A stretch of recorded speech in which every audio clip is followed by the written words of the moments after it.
Sifter for the ear. News, interviews, reviews, cinema, TV, streaming. Action! Hi y'all, this is Jerry Williams, aka TV Jerry. Yet another film screening group has emerged. New Habit Cinema is made up of 5 people with various backgrounds who take turns choosing and screening a movie. Their next film will be The Bloodettes from 2005, described as a barbed political satire and hybrid of horror and science fiction. It'll play at Studio 23 on June 4th. Doors open at 7:30 and the movie's at 8. Welcome to our first ever camp reunion. I missed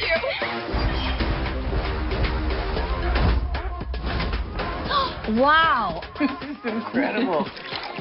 Oh my gosh. It's DVD. Time's been very good to some of us. Oh my God. It's the pretty committee. How are they still so pretty? Pilates in plastic. Kindly place your electronic devices in this bin. I'm sorry, come again? We aim to create a technology-free environment. No. I had work. Nora. Where did you come from? Well, originally from Baltimore, but been here for half an hour. That was a clip from the trailer to Summer Camp, which is opening this weekend. It's from the producer of Book Club and stars Diane Keaton, Kathy Bates, Alfre Woodard, and Eugene Levy as friends who return to their childhood camp.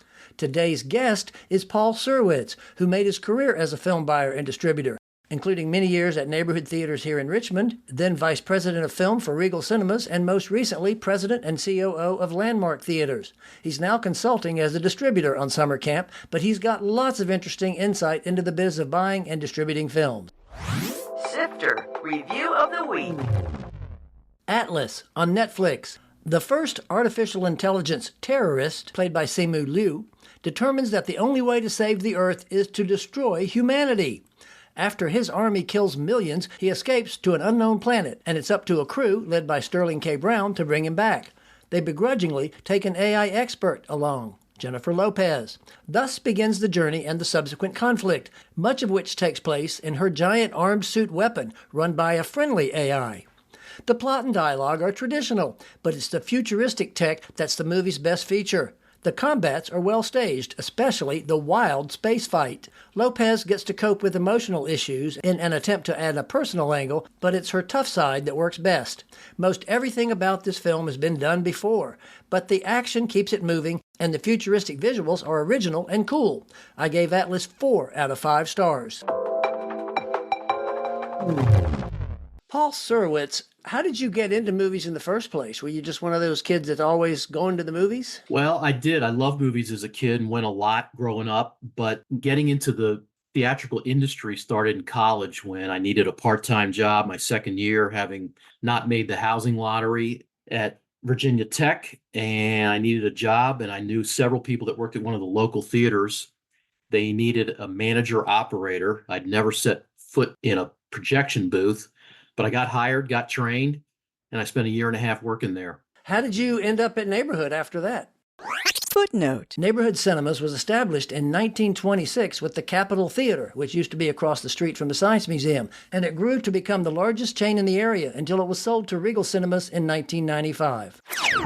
When I graduated, I had a business administration degree, and the experience at the theater actually gave me some legitimate management experience on my very first resume. And I love the business. I love the experience I had working at the theater.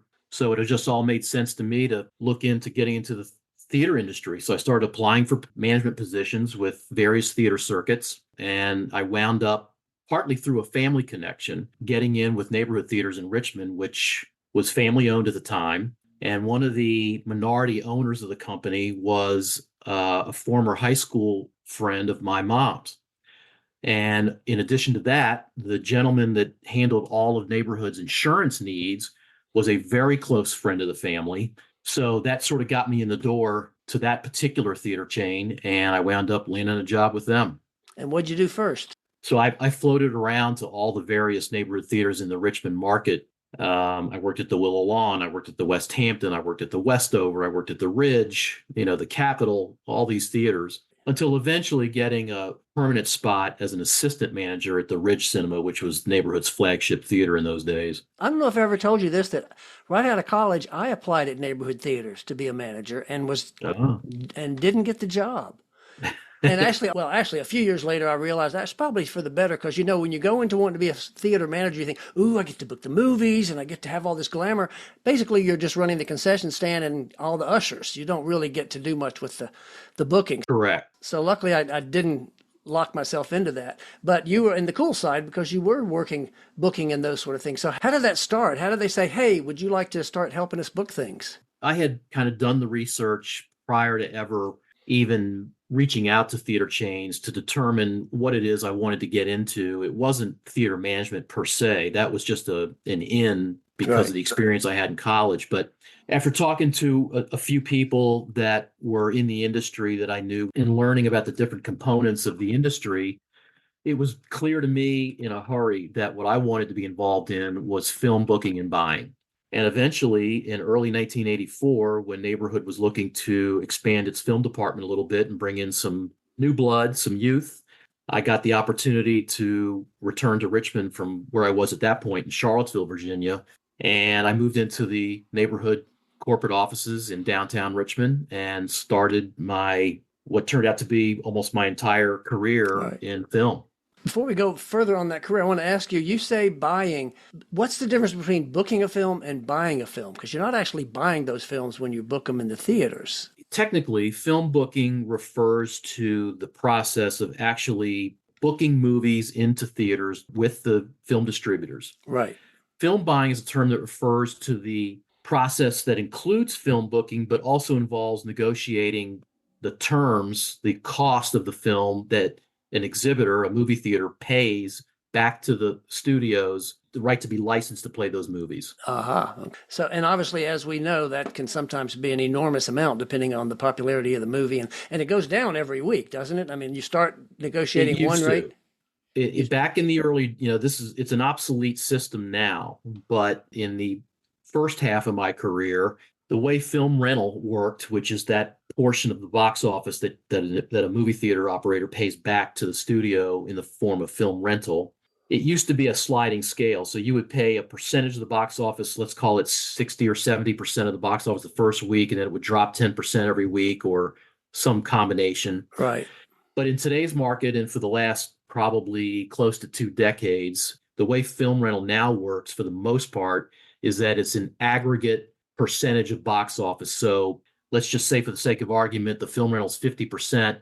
That applies to all weeks throughout the engagement. So you're just paying a certain percentage of the box office for the entire engagement in the form of film rental. Surprise guest drop in. Hold on 1 minute. Somebody wants to say hello. I bet I know who it is. Welcome to Sifter. The iconic movie theaters of Richmond, the Willow Lawn, Cloverleaf Mall, West Hampton, and the Ridge Rocking Chair Cinemas are all gone, shuttered, torn down, bulldozed, and replaced by apartments, restaurants, even grocery stores, by God. But the guy who helped choose the movies we saw there is still very much alive and kicking. Old Paul Serwitz. Paul, it's Ray Bentley, the old movie machine. How are you, kid? I was right. Hello, Ray Bentley, movie machine. Footnote. Ray Bentley was director of advertising and publicity for Neighborhood and was also known for starting the midnight movie craze. I'll include a link to the podcast I did with him on the webpage for this show at TV Jerry.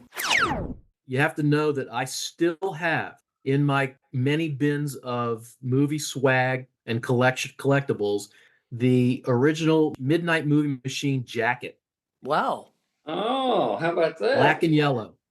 Right. So, Ray, obviously you worked at Neighborhood with Paul for years. What are some of the memories you have about those good old days? Paul was part of the theater management team originally in Charlottesville. So he would come down to the Richmond office 3 or 4 times a year, and he'd meet with the concession people and complain about our high prices. And he would meet with the personnel, and then he would come by the advertising department and to see what the press books and all looked like. But his real love was sitting in with Sam Benheim and learning about the buying and booking of film. That was his passion. When Sam and Frank bought the theaters back after Cineplex Odeon originally bought us out, Cineplex didn't know what they were doing. So Sam and Frank bought them back, and he brought Paul in as part of the booking team. And then tragically, Sam died a year later unexpectedly of a massive heart attack. And the whole booking scheme went to Paul. 100 screens. It was all Paul, and he had Floyd Davis and Anita Sutherland to help him, but it was his bailiwick, and he did a great job. One of the things I remember is there was a movie opening for Valentine's Day, 1991. It was a horror film, and Paul arranged to have an advanced screening on the Saturday night before it opened for all the managers and the ushers and concession attendants. Do you remember what it was, Paul? I do not. I don't even remember that. I bet Ray does. Circumstance. Clarice, do you hear the lambs? Silence of the lambs. Silence of the lambs. And I guess about 200 of the staff came in to see it at the Ridge, and they thought it was just going to be an ordinary horror movie, and everybody went home petrified. And Paul knew right then and there this was going to be a huge hit, which had huge legs. Right. As much as you were exposed to movies all week long, you and Bev would still go out on Saturday nights to the theaters and see movies. I can remember you went to see King Ralph, and I thought, King Ralph? And you said, yeah, because, you hear guys come out. Man, I can't wait to tell Bubba about that. John Goodman, he's a hell of a guy. I love that movie. Footnote. Ray referred to Bev, who's Paul's longtime wife, and King Ralph was a 1991 film starring John Goodman and Peter O'Toole. And that told you more than the figures told you on Monday morning. It probably would have a little better legs than that it was indicated. That's right. We still go to the movies a lot. And the same thing with the West Hampton. You'd go to see the art films, and you could tell, people say, oh, I love that picture. She's one of my favorite actresses, and I'm going to come back and see it again. Those are the West Enders, aren't they? You can hear them out there at Libby and Grove. Thank God we missed that theater. When I asked some of the secretaries, we called them secretaries, the female staff back then, what do you remember most about Paul? And besides his charm and good looks, they said one time Paul was in a conversation in the parking lot with a movie fan, and he got so involved, and the guy was so interested, and Paul was willing to talk.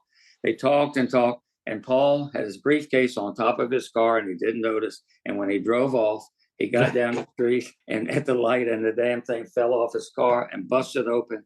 And all your contracts and papers went out into the road, and you had to jump out and stop traffic and gather them all up. And they just thought that was funny. Now, do you remember that, Paul? I vaguely remember that. He's wiped all this stuff out, Ray. We followed your amazing career, Paul, from neighborhood theaters to Phil Borak in Cincinnati. And then you went to Regal's home office, and then president of Landmark Theatres before COVID wiped it out. Yeah, that's right. And Joe Masher from Movie Land is picking up some of those theaters in bankruptcy. So you might need your advice. Footnote. Joe Masher is owner and COO of Bowtie Management, which runs Movie Land locally. I'll have a link to the podcast I did with him on the webpage for this show at tvjerry.com. Joe's been on the show, too. He was a great... Actually, we did a 2-part interview with him. So Ray's had his say. Now, Paul, what do you remember about working with Ray all those years? Well, I certainly remember him doing my numbers from time to time and would tell me things about myself that I'm absolutely amazed to hear. Now, hold it one second. Let me just interrupt. Let me interrupt a second. Numbers, you mean numerology, not box office numbers. That's correct. Okay. That's correct. I remember all the work going on in the advertising department, putting newspaper print ads together and getting those shipped out. I very much remember the midnight movie craze at the Ridge. That was always a big deal, and we worked late, and a lot of people showed up, and it was Divine movies and Pink Floyd movies and Led Zeppelin movies and Richard Pryor movies, and it was just a high energy. And Sex World. Now, Sex World ran for a year. Sex movies. That's where I hung out. Recommended, right? Well, Ray, I want to thank you so much for dropping in. Paul, it's been an honor and a pleasure to talk to you and to follow you, and my hat's off to you, kid. Thank you, Ray. Glad you jumped on. That's a pleasant surprise. Okay, Paul. And I just thought of this, but one of the things I do remember are nights out with you two after midnight movies. After hours bars downtown. And we were completely sober the whole time. Yes, we were. Of course we were. So let's go back to your career. Ray kind of hinted getting you out of neighborhood there. What was the next step in your career after you came back to Regal that second time? In 1992, Neighborhood was struggling. Not long after that, ultimately went out of business. Their theaters were sold. And then I got an opportunity with a company called Tri-State Theater Service in Cincinnati, Ohio. That was Phil Borak's company. And what was significant about that was He was one of the original stockholders in a small but growing circuit called Regal Cinemas that no one really heard of in those days. Regal was a Bible Belt based circuit of about 300 screens. And I went to work for him in Cincinnati. 2 years later, Regal had tripled in size and was now well up over 1,000 screens, mostly through acquisitions, a few new builds. And it was at that point that it became more efficient for them to have a full service in-house film department. And I relocated from Tri-State in Cincinnati to actually Regal in Knoxville and became part of the original film department at Regal. And I relocated to Los Angeles in 2002.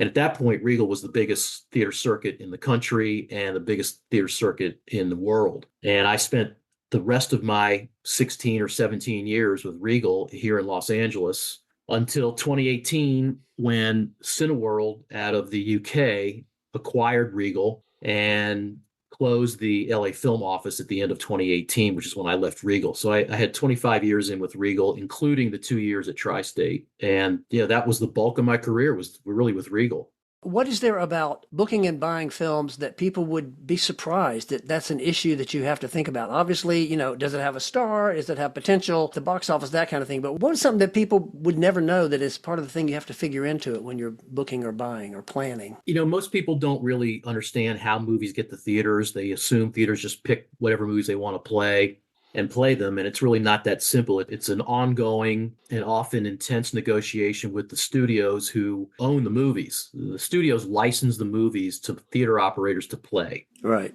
There's a whole process that's ongoing, never stops, about, around negotiating with studios about where they want their movies to play.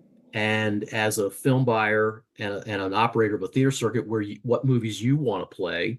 And it's a lot of give and take. It's not a business where you can just cherry pick the best movies and leave it at that. You've got to be supportive to the studios on all of their content on a year-round basis so that they, in turn, are supportive of you and want to play their big movies in your theaters, especially the theaters that may not be as big a grossing theaters as some others. Because I remember back in the day, there used to be some competition between the local chains, even here. Oh, we want this movie at our theater, but we want it exclusively. That doesn't happen anymore. That's another part of the business that's now obsolete for the most part. There used to be a very competitive component to where pictures were placed.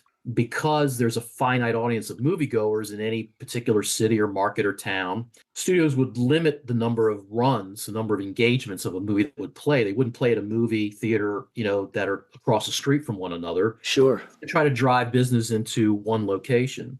In those days, in the old days, there were competitive allocations where there was actually a bidding process where theater operators would literally bid guaranteed money in the way of film rental to get a movie or bid certain film terms. It got very competitive, and the studios would ultimately determine, who won these bids and where a movie would play. Then bidding became obsolete, and the studios would just allocate movies amongst the various players in a market. And then eventually, I would say about better part of 10 years ago, the process of allocating film just kind of went by the wayside. And now it's kind of a free-for-all where if a movie's going out in a very wide release, virtually any theater that wants to play it can play it. And it put the onus on movie theater operators to build a better mousetrap and provide better customer service and provide the things that attract customers away from a theater that is down the street. Do you have a good example of how something like that played out, even in the old days or even more recently? And you could use the name of a movie or not, or name of a studio or not, but is there an example that you can think of that was kind of like, wow, I can't believe they wanted this or something? Well, I mean, there was a time when, the perceived big movies would create huge battles among exhibition operators and studios as to who got the movie in a particular zone or market. But since that form of distribution sort of went by the wayside, but there's always been movies that were perceived to be big, you got to have it, and they underperform, and vice versa, where movies come out of left field and do business that no one saw coming. And, in that regard, some of the most memorable movies that I can think of are movies like Sixth Sense and My Big Fat Greek Wedding. The first one, not the sequels, because they both were pretty terrible. The first one, yes, the original. Passion of the Christ. I mean, these are movies that nobody in or outside of the industry saw coming as the commercial, juggernauts that they became. Right. Those are really the fun times around the industry when movies break out and do more business than anyone expected because it's obviously good for business.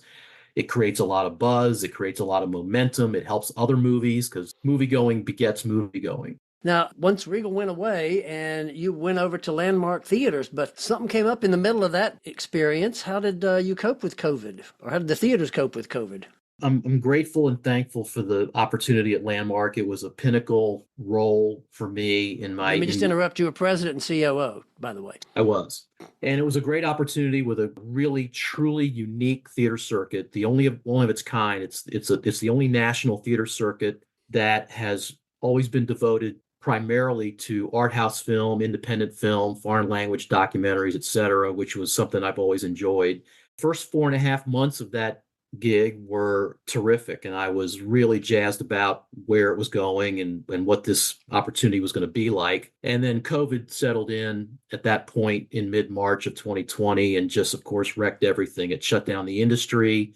It created, obviously, we were closed for better part of 6 months. Yeah. When theaters started reopening in August and September of 2020, there was just no business. And the recovery of the industry has been much slower and much more difficult and challenging than anyone had hoped or thought it would be. And it's, we're now 4 years past that. And the industry is still struggling in some ways, especially circuits like Landmark and art house operators, because that smaller segment of our industry has been permanently impacted at a much greater degree than the mainstream business. Because of streaming, probably to some extent, too. Partly. I mean, it's a combination of consumer trends because a lot of the art house and indie audience is older and more mature, and that audience really found streaming as a acceptable method of seeing film content. And frankly, the quality and quantity of content that's available through streaming, especially art house film, documentaries, things like that, are so plentiful and don't really have the same demand to see on the big screen for a lot of people that bigger productions have. Right. And that part of the business has been permanently impacted. And I think there's a small segment of the theatrical consumer that either will never go back to the movie theaters, or they may have been frequent moviegoers that went 4 or 5 or 6 times a year. Now they're going once or twice. Speaking of those segments, I know that something you're working on now as a booker, buyer, and distributor for a new movie coming out very shortly called Summer Camp. Footnote. Summer Camp opens this Friday. How did that happen?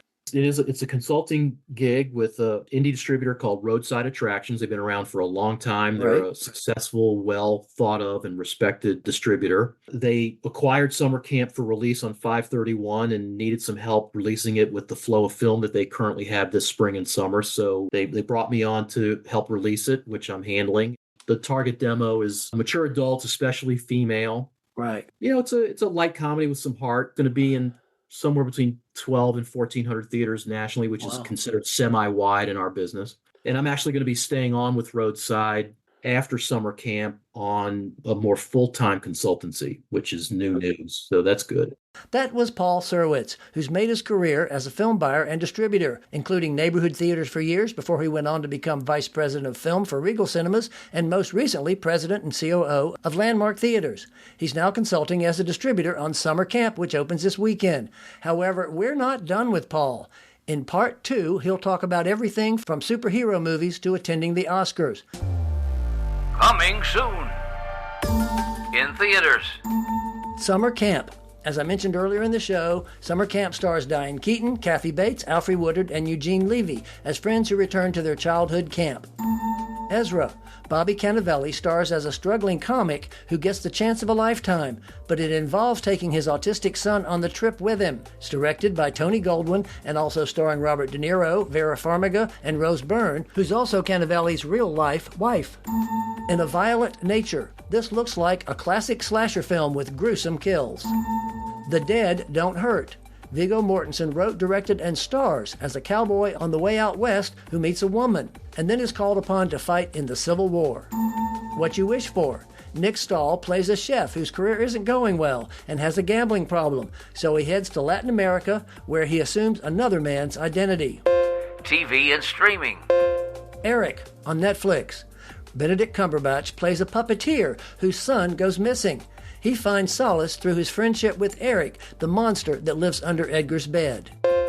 Jim Henson, Idea Man, on Disney. Speaking of puppets, Ron Howard directed this documentary featuring the creator of The Muppets. Raising Voices on Netflix. A 17-year-old student's life takes a huge turn when she hangs a sign in front of the school that says, "Careful, rapist hiding here." Star Wars The Acolyte on Disney. 100 years before Episode 1, this features the first live-action Wookiee Jedi. Clipped on Hulu, based on the podcast about the Sterling affairs in 2013, when Doc Rivers, played by Lawrence Fishburne, took over the LA Clippers. Fixer Upper, The Lake House, on Max, a new spin-off that involves renovations in Texas. We're Lady Parts, on Peacock, a new season of this delightful comedy about an all-girl Muslim punk band. Mayor of Kingstown, on Paramount.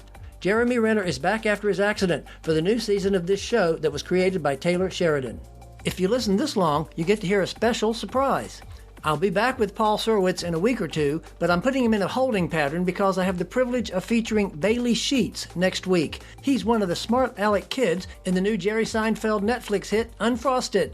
This is Jerry Williams. Thanks for listening.